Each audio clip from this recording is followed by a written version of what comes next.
Darryl, welcome to Edmonton. How are you doing? It's all good. It's been a busy day, but a good day. How many interviews have you done today?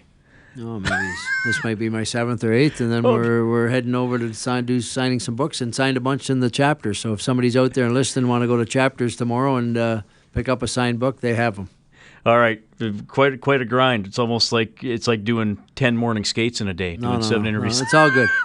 Met lots of nice people, lots of good Leaf fans out here. Yeah, well, it must be an interesting connection to you. I mean, you still come to Western Canada, and there's still those fans from the original 6. Maybe now the Leafs are their second favorite team if they've adopted the Oilers, Flames, Jets, but there's still that passion for the Leafs. And when we play here, as you know, we're here on Tuesday night. A lot of people wear their Leaf jerseys, and they come out and cheer. And when a Leafs team scores, or even when the Canadians play here, the visiting fans are cheering louder than the hometown fans some nights. No, the contrast is there's a lot of people that also hate the Maple Leafs, right? Well, so you run into those people as well. We can accept that. But one thing about the Leaf fans now, they're enthused because we got Austin Matthews, we got Mitch Marner, and a few other young guys, and we got a good management team there. So hopefully we'll be competing with the Oilers for the Stanley Cup at some point here. Well, that'd be incredible. And obviously these are two franchises that are trying to pick themselves up out after a rough 10 years.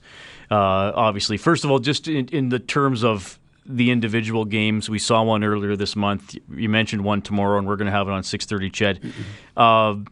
Hockey's a team game, but I know you also recognize you need stars to sell the game, and it's special to have McDavid's and Matthews head-to-head. Well, you have to have the stars, and if you're going to win the Cup, you have to have 3 or 4 cornerstone-type players. You look back when the Oilers won with Gretzky and obviously with Messi and Paul Coffey and Grant Fuhr and even Chicago winning the Cup, still 3 Cups. Jonathan Toews, Kane, all those types of players are important to have. We're just starting to put those pieces together, as is Edmonton. And if you have them, then you got a chance for some longevity of maybe winning. When you watch McDavid and Matthews and some of the other new guys, and I've asked a few former players about this here over the last couple months since we've rolled into the season. I mean, the speed just is ramped up, and they're year-round athletes. I don't know if what you did in your summers, but the whole cycle of being a hockey player is different. Well, it's totally different. I think the kids learn a lot more about conditioning, dieting, the whole idea of off-ice training for quick feet, stronger muscles, upper body muscles, and leg muscles and core muscles, but. So that's why you're getting all these great young players coming into the game. And again, the players are picked from around the world, not only in Canada or North America. So you see the Ovechkins of the world and a number of good Swedish players and Finnish players. The kid in Winnipeg, Lonnie. And it's great for the fans and it's great for the games. And then I look, as you get older, there's fewer guys that are in their 30s or late 30s that play anymore because there's so many good young players coming up. I interviewed Phil Esposito in the summer, first of all. What an opinionated guy. You probably know that. Yeah. He said for the first half of his career he had a summer job. Did you work in the off-season when you played, or how did that go? I worked not on a full-time basis, but I did lots of out on the banquet circuit and stocking. In the summertime when I played junior hockey, you weren't drafted till you were 20. I built swimming pools, and then even when I played pro hockey, I taught at hockey schools all summer for the idea that you're going to make some extra money, but you get some ice time while you're doing it. I was one of those guys that I was very conscientious about my fitness. I was probably a little bit of the head of the curve when I went to the Leafs in the 70s. The attitude was when I got the training camp as a 20-year-old, you get in shape while you get here, and the guys are having a few beers, and some guys were smoking back then, having a few cigarettes. But and nowadays it's not like that at all. You have a short window of opportunity. It's so competitive, and you better do it right, else you won't be there. Somebody else will be there taking the place. Okay, so you brought up something. You felt you were a little bit ahead of your time, or ahead of the time, with some of the off-season fitness and training. Yeah. What kind of commitments did you do in the summer? Well, totally. Like when I get out and I do some motivational team building speaking, one of the things I say to people, I was fortunate as a young kid to realize the importance of preparation. And preparation isn't something you just getting on the air and starting to talk. You've probably learned your trade, and you try to improve every day, and you you look and other people are successful and why they've become successful and how they stay successful. So I knew that as a young kid. So I would train, even 8, 9, 10 years old. I said, if I shoot 200 pucks and the guy that I'm going to be, at training camp trying to beat out of a job, even at the Pee Wee Bantam level, I have a better chance of scoring more goals and being a better player. Or I always practice the things I couldn't do well. It's easy to do the things you do well because you like it and there's no stress or pressure doing that. But if you have to do something, as an example, shoot backhand pucks all day long rather than taking the slap shot, but that's what makes you the better player. So preparation was a key, and then off ice training too. I used to run and push-ups, sit-ups. When I built swimming pools in the summertime, if I was shoveling gravel or cement, I'd be shoveling it, holding it like I was holding my hockey stick, in that fashion. I'd still get the job done, but there was a motive and a method for trying to build those wrist muscles or those muscles that you needed to when I got back on the ice in September. So that's why I was different probably than some of the other guys. Well, where did that drive come from? And I mean, sometimes it can be easier for an adult to have that because you're mature and you're out in the world. But you're saying you recognize that as a 8, 9, 10-year-old. Was that a parent? I don't know. Like I look at my mom and dad. They were both hardworking people. My mom. She had her first child, my older sister, when she was 16. My mom had 3 kids by the time she was 19. I was the third child, and 8 kids altogether. So you saw how they worked, and my dad was paycheck to paycheck. He was a crane operator. And if you wanted something, the only way you're going to get it is to chip in and earn some money or do the physical work to get those sorts of things. So the other thing is I grew up in a small community of St. Jacobs, a Mennonite community, and my mom and dad instilled in all of us kids the importance of being a part of a community. You don't be selfish, help out, and you shouldn't have to be asked to do it. You see it's there, whether it's some senior that you're helping, you shovel the driveway, or you got a job, you deliver newspapers, or you're a Boy Scout raising money, apple drives and paper drives and those sorts of things. So a lot of that came from just our upbringing, and it wasn't easy. And at times, like I remember when I had a summer job, for every $1 I made, I had to give 15% back to the house. So if I made, whatever, $20, $3 goes back to my mom and dad. And at the time, I thought, that's not fair. But it showed me the importance that things in life aren't free. You got to earn them, and it taught me, a lot on why I'm successful today. Not only in hockey, but in kind of being understanding about money and the value of money and working hard. Darryl Sittler joining us on 630 Ched. So you're a young guy. You clearly have the drive and the commitment to play hockey. When did it click in your mind, okay, I might have a chance to be a pro. I might have a chance to actually be in the NHL and make a living being a hockey player? Did you have that a moment or a season where maybe you thought it was possible? Well, when I was playing minor back in my hometown, if you were good enough, you could play up a level, and they didn't restrict you. And if you were playing house league and rep team, you were allowed to play both. I guess they needed the players; they didn't have enough players, but it gave me lots of ice time. But what had happened, I left home. I was drafted by the London Knights, which was about 60 miles away from my home, and I left home at age 16. And when I really thought that I'd have an opportunity to maybe make the National Hockey League was in the summertime when we'd be doing summer skates and some of the pros would come back to London who were playing in the NHL. And I could tell by my level of, speed and skill and conditioning that I might have a shot at making it. Back then you weren't drafted until you were 20 years of age.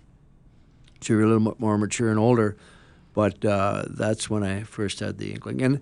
And again, I focused on everything I did is to reach that goal. And then the other thing is what happens with some guys, you get there and then people kind of forget, okay, I worked hard to get here. Now I'm in the NHL. But my attitude was always right to the end of my career to be a better player and a better, conditioned and smarter player than I was, the day before, so to speak. So yeah, well, you had some incredible moments which we want to talk about, and obviously we want to talk about the book, but I want to throw one at you here.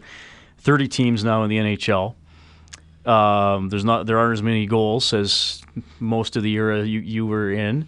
Where would somebody with Darryl Sittler's skill set fit into an NHL roster these days? Would you be a top line forward, a second line guy? Would you be getting 90 points? Would you be getting 60? Could you? It's hard to say because when I was the first Leaf to get 100 points, and you look at the great Leafs that played before me, Keon and Apps and those guys, and they might have got 60 or 70. I don't know. So.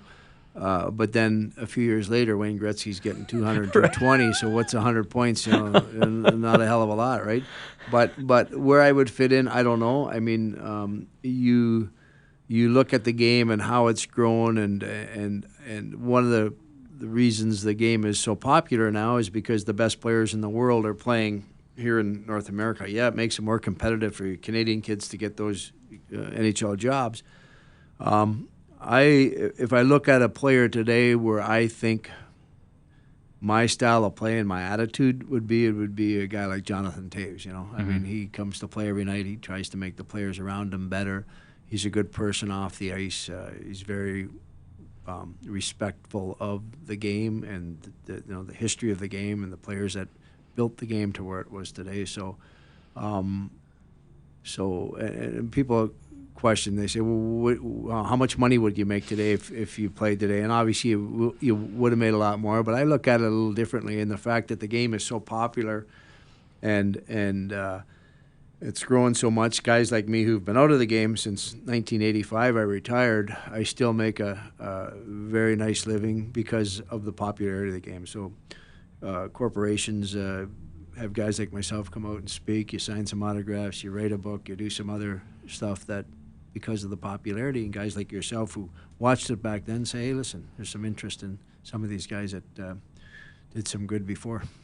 Darryl, thanks again for joining us on 630 CHED. The book is Captain, My Life and Career. I'm always interested when an athlete and usually someone in the media has an idea to get a book out there. What was the genesis for this one? Why was this important to you to get some of these stories out? Well, when you're sitting around with your buddies, you tell some stories that you think are interesting or they might think are interesting. And then my late wife, Wendy, she kept a lot of photos and just different things that I had over my career.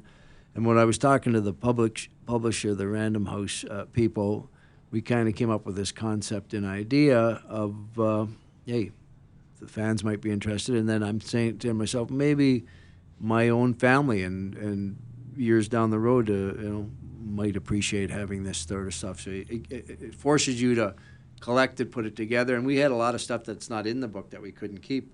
But I'm proud of the book. It took a long time. Well, when I say a long time, maybe a little over a year to do it. But the things that I like about the book, I know the hockey fan probably likes the hockey stories, but I like my relationship with Terry Fox. I talk about that. I talk about diabetes in my family. I talk about Ronald McDonald House being the first honorary chair and where Ronald McDonald House is growing today. So those sorts of things are in the book because when somebody reads it, it might inspire them to get involved. I've always believed and still believe if you sit on the sidelines and do nothing, every day you get up and I get up, I have a choice of how I'm going to live that day. You do too in your attitude. And then you have a choice of what you're going to do with your time. And sometimes somebody will come up to you and say, hey, can you help out? Can you do this? And I found through my career, not only in hockey but afterwards, those things that I got involved with, I never regret. And somehow, in some way, it comes back to you in different ways. And I mean, I remember visiting Sick Kids Hospital. My wife, Wendy, and I, we didn't have any kids. We'd go Christmas Day because we knew those families, those poor kids were in hospital on Christmas Day. And we would take Leaf pucks and, memorabilia stuff to the kids. But more importantly, we uplifted their Christmas Day, made it positive. Now, here I am all these years later, somebody will come up to me, hey, Darryl, I don't remember you coming to Sick Kids. I had a broken leg at the time. That 6-year-old kid will never forget that, And so I try to encourage, even our current guys, as much as we all blow them up to be bigger than life, so to speak, but if you can stay grounded like a Sidney Crosby is, or a Jonathan Toews, or you got McDavid here, that to me is more important, and the measurement of a good all-around quality superstar than the guy that just does it on the ice and kind of forgets all this stuff around him, So that's kind of who I was and still am today. Well, there are some great stories in there, and you mentioned you talk about your family, and it's a very honest book. Ups and downs you go through, so I think fans will appreciate that. One of the big ups, and I'm going to ask you the one question you've been asked about 20,000 times, but it's so noteworthy. February 7th, 1976, you got 10 points against the Boston Bruins. And I know you've been asked this so many times, but it was a historic night in the history of the NHL. I mean, I know it was 40 years ago. Do you still pinch yourself that you actually got 10 points in a game? Well, it's one of those records because it's every year it comes up. And, I think Gagne here about 7 or 8 years ago got 8 points, so it reminds people of it. But I don't really pinch myself other than I say, okay, 10,000 games have gone by. Wayne Gretzky's played, Mario Lemieux's played, and a lot of great players, and they've got 8. So it'll be a tough record to beat. I'm proud to hold it. I was proud to do it in a Leaf uniform against an Original Six team. And at that time, the Bruins were good. It wasn't a weak team or anything. So, yeah, the record's great. I hope it lasts for many, many more years. But having said that, you and I know in sports sometimes the unknown, unexpected thing can happen, and it happened to me, and it might happen to somebody else another day. Who knows? Like Ottawa beating Calgary in the Grey Cup, maybe. Well, hey, I didn't get a chance to see it because I was on the plane coming here, but everybody says it's a pretty entertaining game, eh? Yeah. It's funny. I interviewed Tony Gabriel earlier today. Yeah. And you guys know each other? Yeah, I know Tony from back in the 70s. I was at that game and watched that game when he got that winning touchdown back in, I don't know, was it 76? That was 76 as well, yeah. Also, yeah. Tony's a great guy, and those were fun days watching the CFL. I'm not a big fan. I know out here the CFL is very big, especially Saskatchewan, in Edmonton too, and there's lots of rivalries here. I follow a little bit in Toronto, but not as much as the people out here. All right. I interviewed Lanny McDonald a couple of years ago, and we started talking about Harold Ballard. Yeah. And to paraphrase what Lanny said, he said Harold was often more concerned with the headlines than the quality of the team on the ice. I know you have a couple stories in here about Harold. Just when you look back on him and his effect on the Maple Leafs and your career, I don't know if you would sum it up the same way Lanny did or how you remember it. Well, Harold was, he was larger than life, colorful, loved the media. His wife had passed away, so he really didn't have anybody. And King Clancy's wife had passed away, so the two of them were like frickin' frack. And, when the media are around, they would throw things out there to get the media's attention. And that was a distraction for the team a lot of times.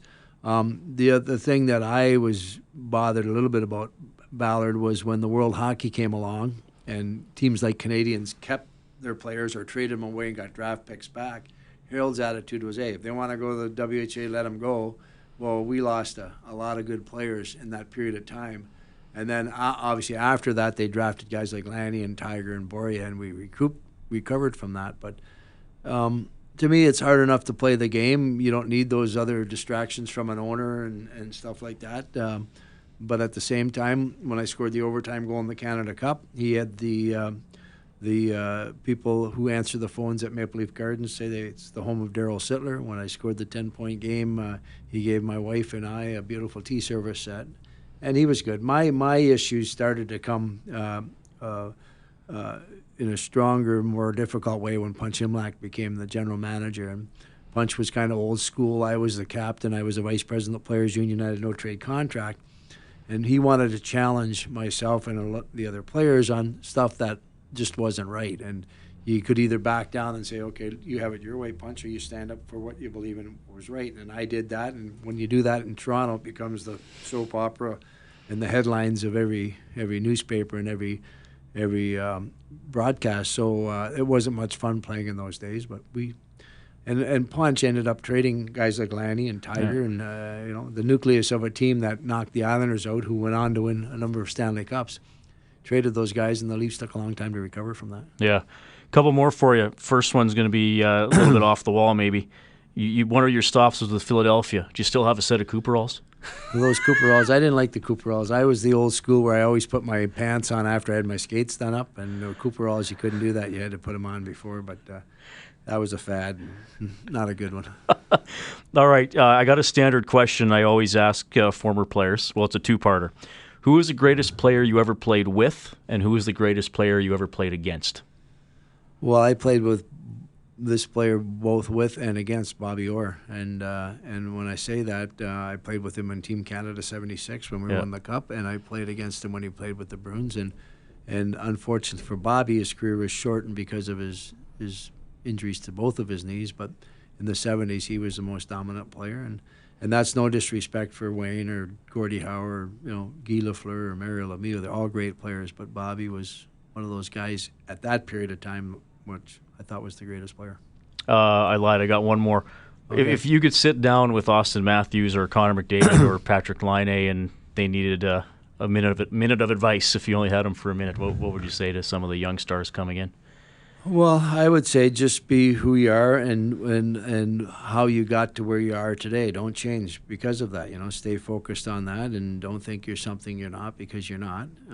And enjoy it. But again, be prepared. Be the best team guy you can be. I think the measurement of a player is how his teammates think of him as a teammate and as a player. And to me, that's more important than what the fans think of you, what the media think of you. It's what your teammates think of you. And inside, whether you're cheating the system or you're cheating your teammates. So just be true to yourself and true to your teammates.